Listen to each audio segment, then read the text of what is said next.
Welcome. You're listening to Ask the Doulas, a podcast where we talk to experts from all over the country about topics related to pregnancy, birth, postpartum, and early parenting. Let's chat. Hello, this is Kristin Revere with Ask the Doulas, and I am excited to chat with Jodi Graves. Jodi is the CEO of Michigan Family Doulas. She's an accomplished professional with a profound commitment to modernizing birth and postpartum care in the United States. With her extensive nutrition, functional medicine, nursing, LPN, and psychology education, Jodi leads Michigan Family Doulas and serves as an elite certified doula trainer. Her personal experience has fueled her passion for empowering birthing individuals and their partners, advocating for informed consent and fostering a sense of agency and education in the birthing process. Jodi's dedication extends beyond her family in Brighton, Michigan, including the love of her life, her 2 daughters, and dogs, to her love for Hawaii and her lifelong dream of saving the whales. Welcome, Jodi. I love hearing that. The saving the whales part. Yes, that is awesome. So it's so amazing to have you join us. And I know our topic today is focused on postnatal nutrition. And with your background, you're the perfect guest to address that topic. Yes, one of my favorites, one of my favorite topics. So I would love to, have you tell a bit of your personal story about how you got into not only doula work, but also all of the other related modalities focusing on women's health. Yeah, well, so I started out in nursing school back in the 90s and completed nursing school and did a little bit of time being in an oncology floor in a local hospital. And I said, this is just not for me. I was absolutely miserable. And so I went running and screaming away from it and kind of did a 180 and started really thinking about what am I passionate about and what am I already knowledgeable about? And the answer for me was women's health related issues and food and nutrition. And so then I went down the path of exploring a nutrition degree and doing something in the nutrition field, and ended up getting a bachelor's and a master's, both in naturopathy and nutrition. And then I guess just for fun, I ended up with a psychology degree in there. And one of those, I started taking some psychology classes and was just so hooked, it ended up being a degree. It's actually relevant for the work I do, honestly. Absolutely. So relevant. Yeah, for sure. But then, it kind of evolved. And from the naturopathic degrees, I ended up becoming a clinical nutritionist. And I'm certainly very passionate about women's health in the reproductive cycle. But my people are now perimenopausal and menopausal. So I also work with women when we come out of that childbearing cycle. Beautiful. So it's all about women's health. That is the overlying theme that I see with your work. And I know you also, do a lot within the advocacy space, if you'd like to touch on that. Well, birth and postpartum in this country has, to put it mildly, is severely lacking. When you compare us to the rest of the world and all other industrialized countries, we consistently get much lower scores than everyone else. The March of Dimes, the last couple of years, gave us a D+. I mean, we're failing women and birthing people. And so I am passionate about change. I'm passionate about, honestly, an entire overhaul of the system is my goal, because it's what we're doing isn't working. And women are continuing to die post-birth, certainly during birth, absolutely, at just embarrassing rates, right? And it just keeps climbing. So It's time for an overhaul. 100%. And where does nutrition fall into that advocacy work? Yeah. So I think it's a largely overlooked piece of health in general. So across the board for everyone, but certainly in pregnancy and postpartum recovery, it's not something that is talked about with physicians. And to their to defend them, I guess, physicians don't have any training in nutrition services. And so they are not somebody that should be relied on for information or guidance as far as nutrition is concerned. And so if it's not talked about at the doctor's office, it's really not being considered. Exactly. So I think part of our problem in this country is nutrition related. You can be obese and still be malnourished. And we're one of the countries across the world that has that as a real legitimate problem. Yes, and certainly postnatal, I know that is a big focus of yours. That depletion is a real issue, and that can be dehydration, lack of the nutrients and minerals needed, especially for breastfeeding mothers. They get even more depleted, but recovering from birth. And there are so many things where nutrition is important. And if you don't have, say, a postpartum doula in your home, helping to make snacks and make sure that you're drinking water and, keeping up with meals, mothers often forget to eat. So they're so That's focused on trying to rest and feed baby. They may have other children at home to feed, and they don't care for themselves. And we've gotten so far away from community where mom and aunts and cousins and sisters would all come and help make sure that you're nourished. That's not really so much a thing anymore. Pockets across the country, people are still doing this, but as a majority, we're not part of communities anymore. And so you're right. It's hard to focus on yourself when you're caring for a newborn. And Exactly. we have so many postpartum complications in the US, and I think some of them could be solved completely with good nutrition. Yes. And there's so many jokes about just satisfying whatever pregnancy cravings you have, or those first meals after you have a baby, and not being nutrient dense, and kind of the fast food cravings people may have. And so really understanding some important books related to postnatal nutrition. So I love The First 40 Days, and anything by the Lily has a lot on gestational diabetes. And so Lily Nichols is an amazing resource. And she also has some pregnancy related nutrition books. Yeah, and I encourage folks to pick up anything that you can while you're pregnant, right? So you can plan for your postpartum recovery, because it's hard to then catch up. Yes, exactly.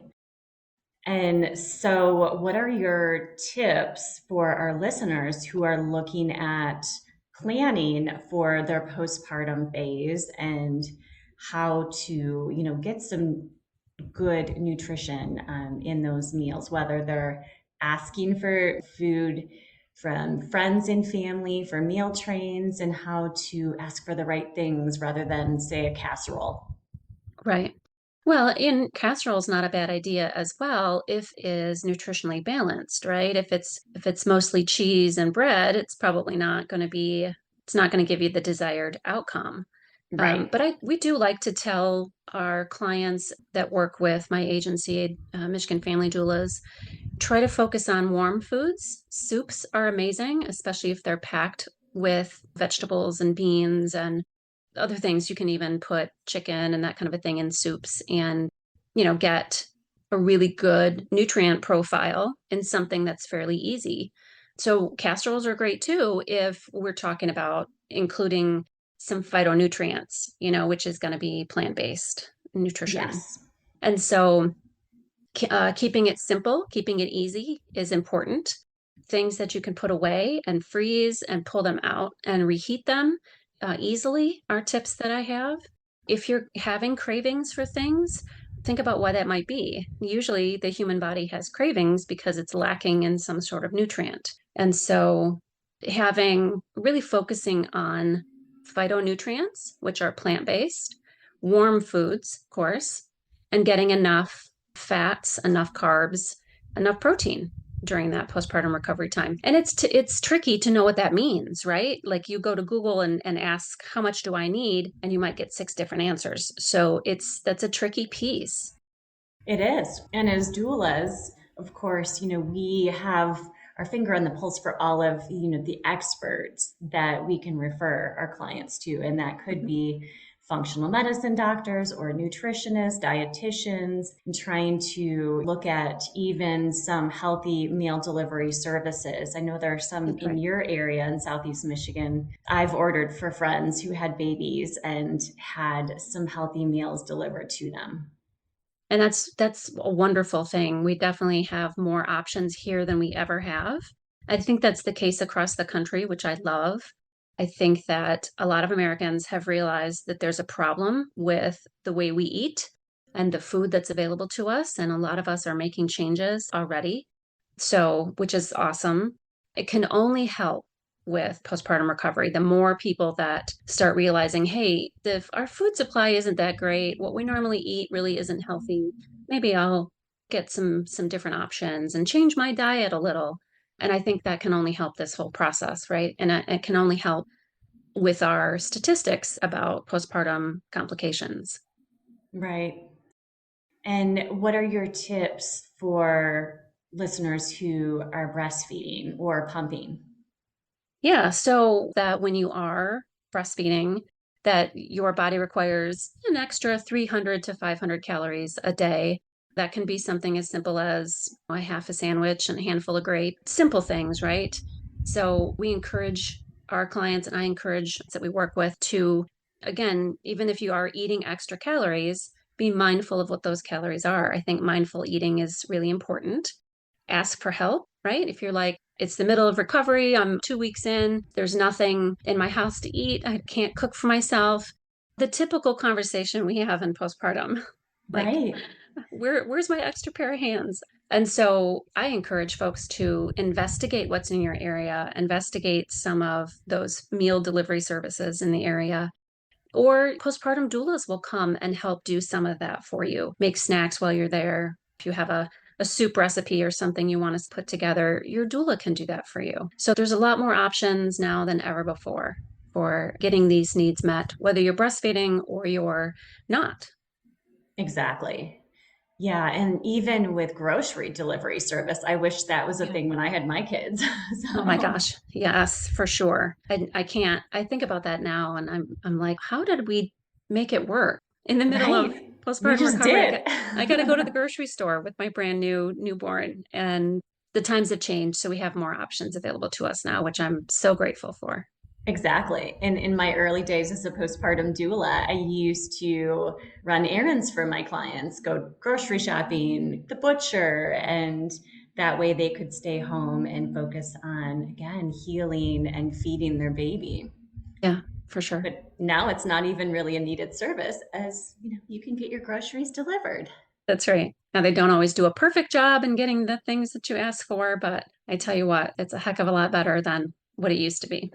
Totally. So, Jodi, you mentioned again warming foods and teas and so on, and that really again is kind of focused on those traditional, especially Malaysian cultures, focus on pregnancy being a warm state and the shock after you deliver, and your body being in a cold state and needing to be warmed, and eating and drinking warming foods and teas and so on. Mm-hmm. So again, in our culture, it isn't something that is so focused on. And in so many traditional cultures, families are focusing on caring for the baby and mothering the mother and making sure she is getting rest and proper nutrition so she can then be the best parent for the rest of the family as well as baby. And I feel like, again, not only nutrition, but also making sure that you are drinking water or, healthy teas and so on. So where does hydration play into postnatal recovery and certainly breastfeeding or pumping? This is a vital piece of recovery. You are going to be getting rid of all the extra fluids that your body kind of packed on the end of your pregnancy, and just the normal fluid accumulation that we get when we're gestating. So that's all going to be happening. So I encourage people to keep drinking, even though they feel like maybe they have some swelling going on or they have some extra water weight. We still encourage fluids all day, every day. In fact, I'll never forget this. My first daughter was born 25 years ago, and I was so thirsty. It was the only thing I could think of Yes. those first few weeks. I was so thirsty. And we forget that, right? That's an important piece. So I always recommend that you not just sip on water, but electrolyte. Exactly. Coconut water or electrolyte drinks. I'm a fan of electrolytes for labor, but as you mentioned, also the postnatal recovery phase. Yeah, for sure. And I like electrolytes that don't have sugar in them Yes. because it can be a lot of extra sugar in some of those pre-made mixes. I like to stick to the ones that are salt-based only with no sugar in them. And then eat some fruit or other healthy things that give you the sugar. Great tips. So, what else are you seeing with your postpartum doulas and how they're able to help their families adapt to this change, whether it's baby 1 or baby 5? Hey, Alyssa here. I'm just popping in to tell you about our course called Becoming.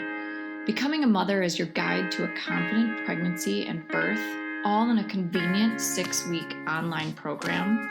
From birth plans to sleep training and everything in between, you'll gain the confidence and skills you need for a smooth transition to motherhood.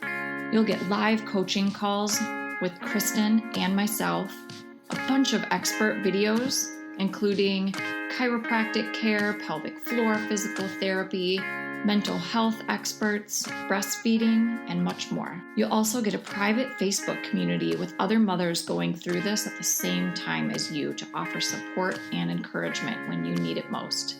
And then, of course, you'll also have direct email access to me and Kristin, in addition to the live coaching calls. If you'd like to learn more about the course, you can email us at info@goldcoastdoulas.com or check it out at thebecomingcourse.com. We'd love to see you there.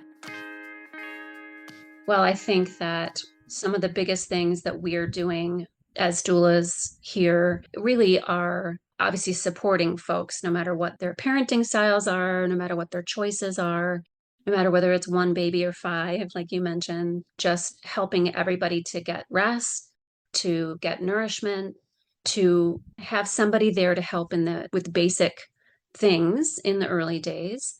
And then as folks transition to getting into parenting and getting into their groove, we're just there to support their choices, make sure that they stay rested, be a sounding board for these families. We're a place that they can ask questions and get referrals to other services.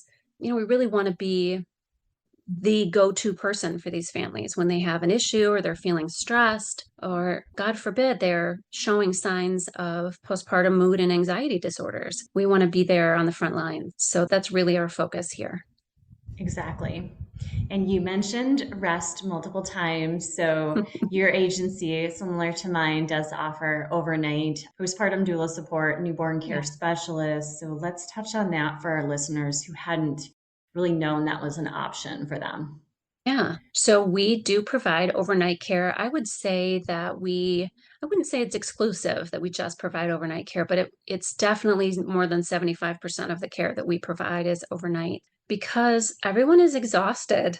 And I don't know what we're doing right now outside of growing babies and giving birth and all of that. As a society, we must be doing something that we're coming into birth already exhausted. You know what I mean? Yeah. So people have an infant and then we're playing catch up. So it's not just the normal fatigue.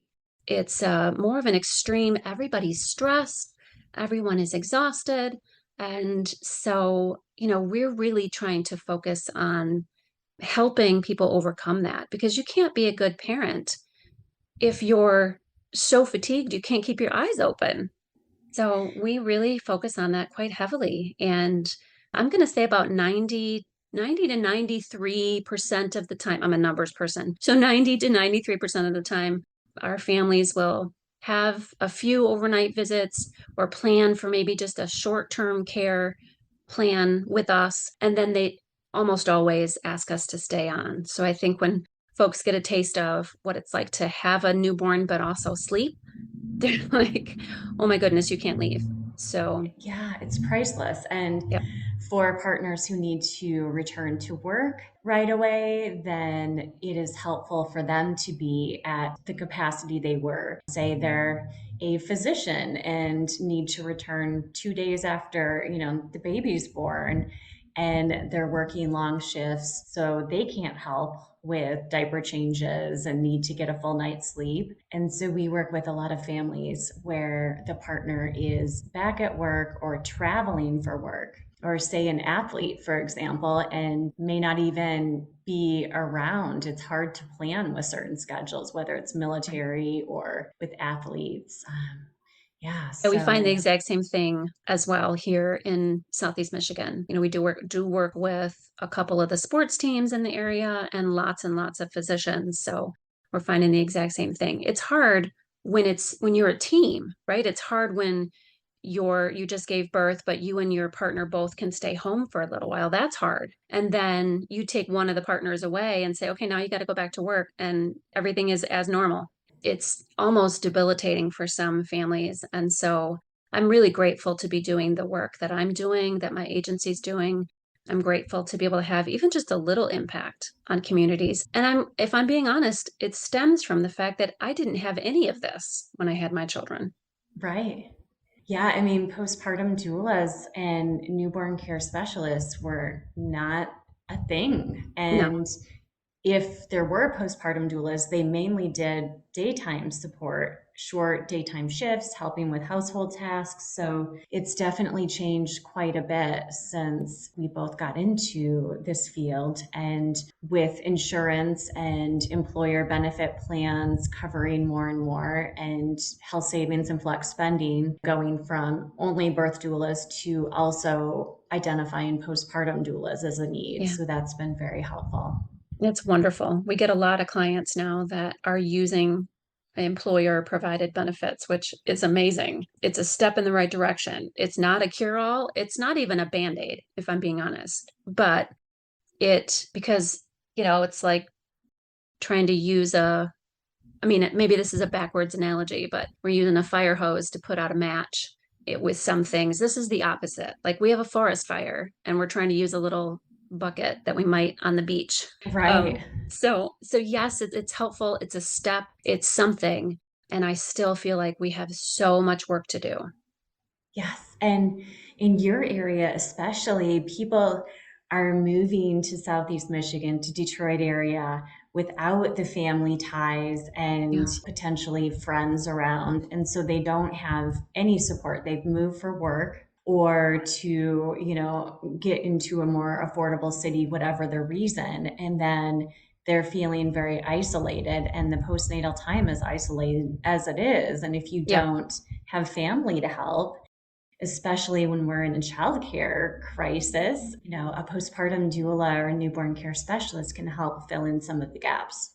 Absolutely. I think one little thing that is concerning to me is a lot of families here recently have said that they are feeling pressure from family, mothers, mother-in-laws, extended family. They'll make comments about, why would you have a doula? Why on earth would you have doula support? That's just silly. You should take care of your own baby. I mean, we did. Uh, And that kind of pressure and those kinds of comments are really hurtful for some of these people who really genuinely need somebody. They really need help. And then they're feeling guilty for asking for help. So we're hearing that quite a bit lately, and I'm not quite sure what to do about it. yeah, and that is so true. And it's like, just don't complain and focus on being a mom. But there's Yeah. just so much more in today's society. I Yeah. feel like it's hard to turn off work. I mean, technology can be amazing, but I think that is a big part of the depletion and the tired feeling that families Right. have even before pregnancy and the early newborn phase. We're just so locked in, and it's hard to turn off work. I see clients at a birth and they're checking their work emails, and Mm. they're getting texts, and there used to be, pre all of this cell phones and technology and emails, you would go to work and you could turn it off. And there's not Uh-huh. really a way to fully do that in most fields. Yeah, for sure. Which is funny to me to think of, like, it just makes me want to laugh if I think about myself in labor, giving birth to my children. If I'd have given even one thought to my employer, I would have been upset. Yeah. I feel bad for families that have to do that now. It has changed. You're right. It's been another factor, I think, that's added stress.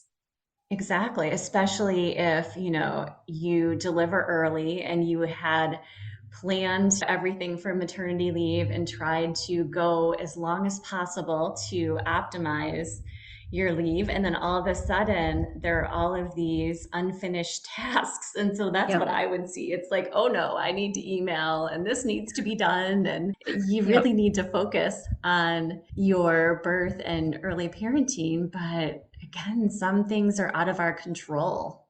Yeah, for sure.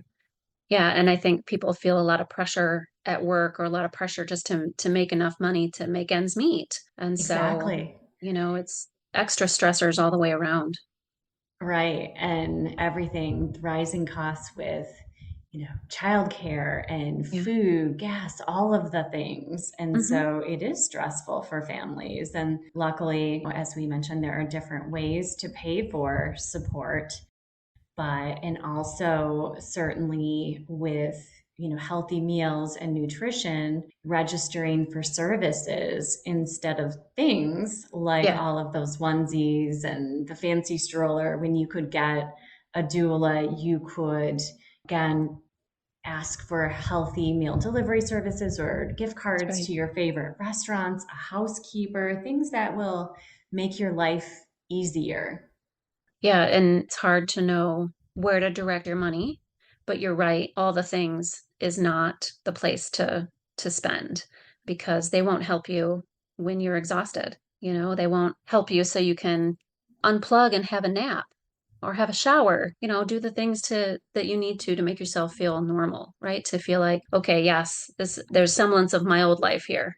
And so it's just, I think ultimately it's all about all this extra stress. It's hard to know what direction to look, and how to narrow down the options. So hopefully Exactly. folks hear us both say, your options are here. We have teams full of them. And by that, I mean doulas that can come and help and take care of all of these different facets of your early parenting. And I know for us, we sometimes stay with clients throughout the first year. So Yes. not just a 2-week thing and then you're on your own. We do provide a lot more care than that. It sounds like you guys do as well. We do work through the first year as well. And I know some doulas, depending on the training organization, focus more on the first 6 to 8 weeks and that recovery phase. So, again, it just depends on which professional you're choosing, what their philosophy is. So, look into that. And certainly, Gold Coast, we have some families that have a lot of support initially, and they hire us during times that the partner is traveling or they're transitioning back to work and want to optimize their rest. So there's so many different scenarios. Absolutely. And so I'm thrilled by the progress that we've made as doulas. Back in 1999, when I started this work, I spent more time telling people what a doula was than I Yes, did actually doing doula work. I So, bet. so Yeah, you're definitely one of the OGs. that's right.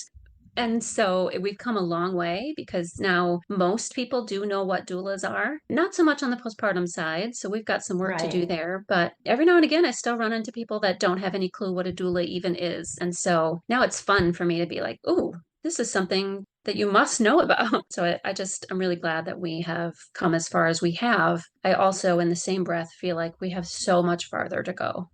We do. Yes, I agree.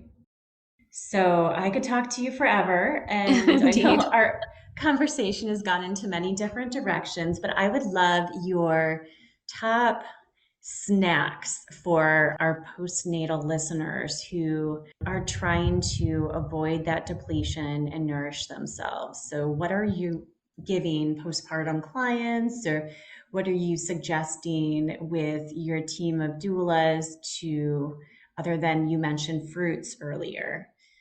Yeah, I mean, anything like that, like fruits that you can cut up and put in the fridge so you can quickly grab them and snack on them. If you can tolerate gluten, making semblance of sandwiches, of course, there's lots of different options to make sandwiches with. Can, certainly do wraps and that kind of a thing. Stuff that's easy to reach in the fridge and grab is essential. So even cut vegetables, maybe you could make those soups or a couple of soups, and then put individual bowls in the fridge so that you can then pull them out, pop them in the microwave quickly, and then you have a warm, nourishing meal that you can sit and, sip on or have little bites of while you're rocking baby. But easy, quick, convenient things are essential. I like to encourage protein. So a Greek yogurt is a really great thing to have on hand if you can tolerate that. There are non-dairy versions of Greek yogurt out there now that don't taste too bad. Hard-boiled eggs are a great go-to. Cut fruit and vegetables, cheese sticks or cut pieces of cheese if you can tolerate dairy. There's lots of options, but some of this does require some forethought and/or hiring a doula. Excellent tips, Jodi. Thank you so much. So how can our listeners find Michigan Family Doulas? Well, we are on socials at Michigan Family Doula, so we'd love to see you on Instagram or Facebook. You can also find me. I am the host of a podcast called Tea with Jodi. We talk a little bit more in depth about some of these kind of political issues and things going on in the birth world. And of course, you can find us at MichiganFamilyDoulas.com. Excellent. Thank you so much. Take you. Take care. You too. Bye-bye. Bye. Thanks for listening to Ask the Doulas. For more information about Gold Coast Doulas, visit us on our website, goldcoastdoulas.com. We're also on Instagram, Facebook, and YouTube. If you like this podcast, please subscribe and give us a 5-star review. Thank you. Remember, these moments are golden.